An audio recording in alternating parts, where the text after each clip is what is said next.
Welcome to the round 13 edition of the Brisbane Lions Fancast. And while it was a loss against Freo on the weekend, Mike, I was personally pretty happy with how we played. Yeah, we talked about this last week, didn't we, Dom, about the expectations for the Lions going into this game, and I think it sort of panned out the way you might have hoped as a fan, that Brisbane was super, super competitive for so long. They were terrific without the ball. That pressure that we'd touched on maybe against Essendon was fantastic.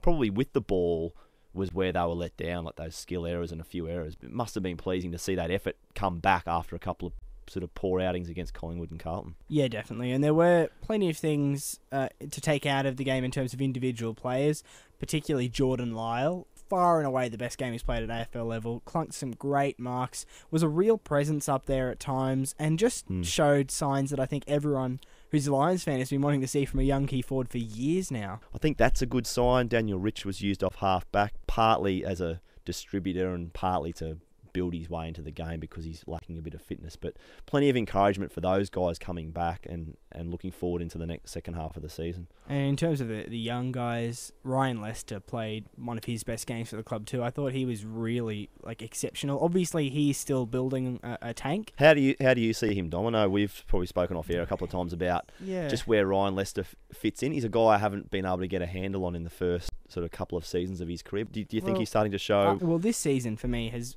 been head and shoulders above anything else he's shown. Really, really impressive signs. He goes through the midfield, and it seems like sometimes he just can't be stopped. He gets the ball out. And he does it quite creatively too. Now, he clearly needs to work on his tank, I think. You see him sometimes in the end of games, he'll try to have a kick and it barely goes anywhere because his legs are just absolute jelly.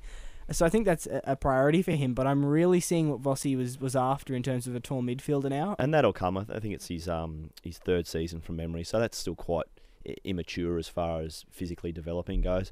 Mate, it'd be pretty remiss of us not to touch on Simon Black. I know there was quite a lot of conjecture during the match about why Blackie was subbed, and it's obviously been revealed to the public post-match that he'd been suffering with a bit of an illness and hadn't slept much in the previous 10 days. It was a bit mysterious, and all I think we can say is we hope he's feeling all right, because it did seem like it was maybe an anxiety issue. So we hope that he is feeling all right, has spoken to the right people, and can get over that. It seemed out of character after 15 or 16 seasons that would come on, so it seemed a little unusual. So that's right. I think we can I can echo those sentiments and just hope that Blackie's back to 100% shortly.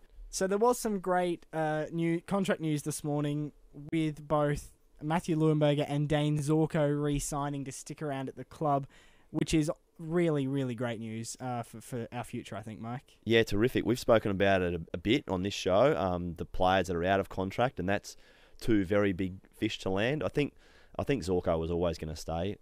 The Lions gave him his chance, and he just loves the place. Like the guy, I've never seen a guy so excited to stick around at a club. But Matthew Leuenberger was one of the big fish that they have been trying to land again, along with Daniel Rich and Pierce Hanley. So that's the first one of what I would call the big three landed.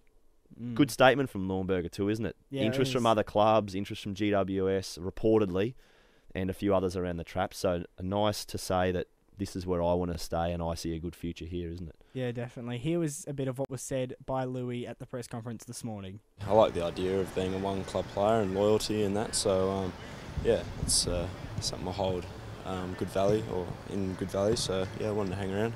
Now moving on to the Geelong game. It's definitely a tough assignment. Geelong, alongside Sydney, are the strongest team in the competition, I would say. Don't forget Hawthorn, mate. And Hawthorn. But I still think Geelong, as much as Sydney are the reigning premiers, part of me still sees Geelong as the benchmark of the AFL. I think what they have shown, the other teams possibly haven't quite shown yet, is that they can kill you in one quarter. They probably haven't had their foot to the floor the entire time, Geelong. Bit in cruise control, that's right. But what they have shown is that in one quarter they can just go bang, 8 or 9 goals, put the game to bed. Now they've done it against the expansion teams before the bye. They did it against GWS and Gold Coast. you expect those teams to run out of legs, but they've also done it against good quality opposition, top four Yeah. teams earlier in the season. And Which is why you've just got to hope that people like Rich and Louis back from injury, and Golby as well, and obviously also Brandon Merritt, who've been out for a while, that their match fitness isn't lacking too much, because if it is, we'll get caught out. absolutely. I think what it shows against Geelong, though, and this is why I'm still not quite convinced on it does show you've got a chance against them. Oh, yeah. And I think out of all of these matches, post-bye, we've seen Fremantle, Geelong and Hawthorn. I think this is, and this one's at home obviously as well, which helps, but this is the most winnable because Geelong have shown you can score against them. They have shown that you can stick in matches for a long time. It's just a matter of whether you can do it the entire time. The other players who played well in the reserves, Karnezis and Green, probably the two most outstanding ones. Michael Close played well. Sam Michael played very well also. I do think they're going to struggle. Any of them will struggle to crack into this side, though. Yeah, going to be back. That's right. You just touched on there, Brown and Merritt back. So that you think the big guys, and you've mentioned Geordie Lyle already. So you can't really see a big guy coming in. Karnezis and Green, small chance. It probably depends on if Black and Maloney, for example, do get up, I think. Yeah, I would think that too, because they were so competitive last week as a team, you'd be loath to tinker with it. We're just about back at a full-strength side, which is very exciting. Close, isn't it? Yeah, very exciting, because we haven't had that for a long time. It's been a long time since Daniel Rich ran out with the boys. It was great to see him back. So it's going to be a great game on Sunday afternoon at the Gabba. Next, though, we're having a chat with the this week's NAB Rising Star nominee, Sam Mays. He's had a great season so far, and he's joining us on the Fancast right after this. The best way to keep track of everything Lions is to head to lions.com.au. It's the first place to find the latest Lions news and videos, get the lowdown on upcoming games, results and player stats. There's also great ways to interact with live chats, downloads and Player of the Year voting updates. And with a social media hub, you can connect with all the Lions social media activity. lions.com.au. Everything Lions, all in one place. Joining us on the Fancast today is this week's NAB Rising Star nomination. He's been a jet for us all year. It's Sam Mays. Welcome to the show, Sam. How did you feel receiving the Rising Star nomination? Yeah, it was obviously a very, very big honour, and I'm very proud of the effort. Mate, obviously when you're 18 and you move to a new club, and you've touched on relationships, who were the guys at the club, I guess particularly the guys with a little bit of experience? Did anyone take you under their wing, and who sort of helped you fit in and settle in at the club? There's been a few players, actually. Everyone has been quite good. A few individuals, Brent Maloney, Tom Rockcliffe and Andrew Rains, have all been pretty good in helping me develop early, just working with them at training and looking at games with them and stuff like that. Pretty good. Sorry, Sam, I was just going to, mate, is that, when you get help from older players, is that particularly with on-field stuff that they're directing you in, or is that just settling in off the field as well? A bit of both. Brent was pretty good with just because I didn't really play a whole lot of midfield before I came up here, and he kind of took me under his wing as I'm in the midfield group up here. But yeah, like Tom and Rainsy and Brent have all been good outside of footy as well. Just people to hang out with and just help you settle. Obviously moving to a different state and things like that, but it's been really good. You mentioned last year when you got drafted and you had your press conference that you were a little bit sick beforehand, and you mentioned when this was all announced that you still are sick regularly before games. Are these nerves something that are starting to fade away with a bit of comfort that you're now an AFL standard player, or are they still quite strong? I guess the nerves have faded a little bit, just getting used to it a bit, but they're still there, especially before games. I still have a bit of a chunter before games, but yeah, that's just part of me. I get worked up a little bit and put a bit of pressure on myself. And mate, you'd, obviously one of the things that comes with AFL is a lot more scrutiny and a bit more media attention. How have you found that side of things, dealing with the media and a little bit of extra hype that you mightn't have dealt with before? I'm starting to get a little bit used to it. Obviously, before coming up to Brisbane, you don't get a whole lot of media through the SANFL or anything like that. But I guess the more experience you get at it, the better you are. And yeah, I was nervous before my interview when I first got drafted, but I've had a few since then, and the nerves are slowly starting to settle. Obviously, there's a pretty experienced coaching group at Brisbane. I'm just wondering if there's any particular coaches who you've really connected with and you think have really helped your development. Shane Woden's a midfield coach, and he's spent a lot of time just reviewing games and things like that with me, and Mark Harvey as well as my mentor coach. So I spend a lot of time with them too, just reviewing games and looking at things that I need to work on, and yeah, they've been really good. And Sam, I found out earlier today that that you're a Melbourne fan. That Shane Woden was your idol growing up. That must be quite a surreal feeling, working with someone that you looked up to as a kid. Yeah, it is. It's quite ironic that Shane Woden was one of my favourite players, and now he's one of my pretty close coaches. So yeah, it's good to feed off of him as well.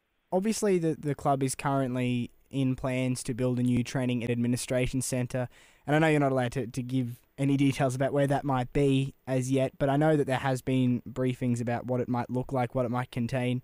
How excited are you and the group about the potential of these first-class facilities that are just on the horizon? Yeah, we did get shown a potential facility, that what it might look like, and it's pretty exciting for the group. I think it's fairly up there in the elite facilities around the world, I think. And yeah, it'll be very exciting if they go to place. So yeah, it's definitely very exciting.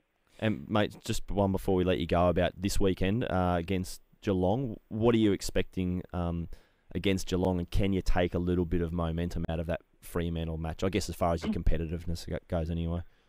Yeah, well, obviously Geelong are going to be very contested, and they move the ball well and run hard. They're obviously one of the best sides in the competition, and we'll take a lot of confidence out of last week's game against Fremantle, where we showed some good patches of very tough footy, and yeah, we'll take them into this week's game, and we showed that we can play some good periods of footy against Freo, who are a very good side. So we'll give it our best crack again this week. Well, thanks for joining us on the Fancast today, and all the best, not just for this weekend, but for the rest of your career. I think many Brisbane fans are well aware that you're going to be a bit of a fan favourite for many years to come, so all the best. No worries, thanks guys. A look ahead to this weekend's games. The reserves are up against Aspley. It's at Cooperoo on Sunday at midday. It'll be a good game. The reserves back in form, I think, now. Yeah, it'll be a good test, and you touched on some players earlier in the show that I guess want to continue pressing their claims, don't you? Like Paddy Carnesis, there's James Polkinghorne, there's Sam Michael. Good to see those guys. Paddy Carnesis, I think 38, is that right? Touches. Touches, yeah. But once he was dropped, he hasn't dropped his head. He's gone back and done everything he can to get back in the team. Same with Sam Michael. He was dropped. He's gone back and done everything he can. So they're probably doing everything that the coaches would expect of them when they go back to that level and dominating. So I guess you just want to see that again this week and keep whichever players are playing the twos. We don't know the teams yet, but just keep bashing the door down with good performances. Yeah, well, there's quite a few players in the senior side who have shown that if you do that, you get your spot. If you own your spot, you keep it. So it's all there for the taking. Yeah, it's a simple formula. And then the seniors are in the Sunday twilight spot, 4:40 at the Gabba against Geelong. It's going to be a tough test, Mike, but I think if we can show the same competitiveness against Freo, we'll definitely be in the match. Yeah, I think so. And big test just going back to back with these matches. I was thinking earlier, the only time I think Brisbane has put together really competitive performances back to back this year is West Coast and Essendon round 7 and 8. Patches in other matches, sure, but 4-quarter efforts and intensity wise, West Coast and Essendon round 7 and 8. It's only happened once. They need to do it again and back up the Fremantle effort with a similar output against Geelong this weekend. Yeah, without doubt. We'll be back next week to look at how the Geelong game went and assess the options heading forward to the Hawthorn match, which is not going to be much easier. Tough stretch. Definitely is. That's the Brisbane Lions Fancast. Bye. See ya.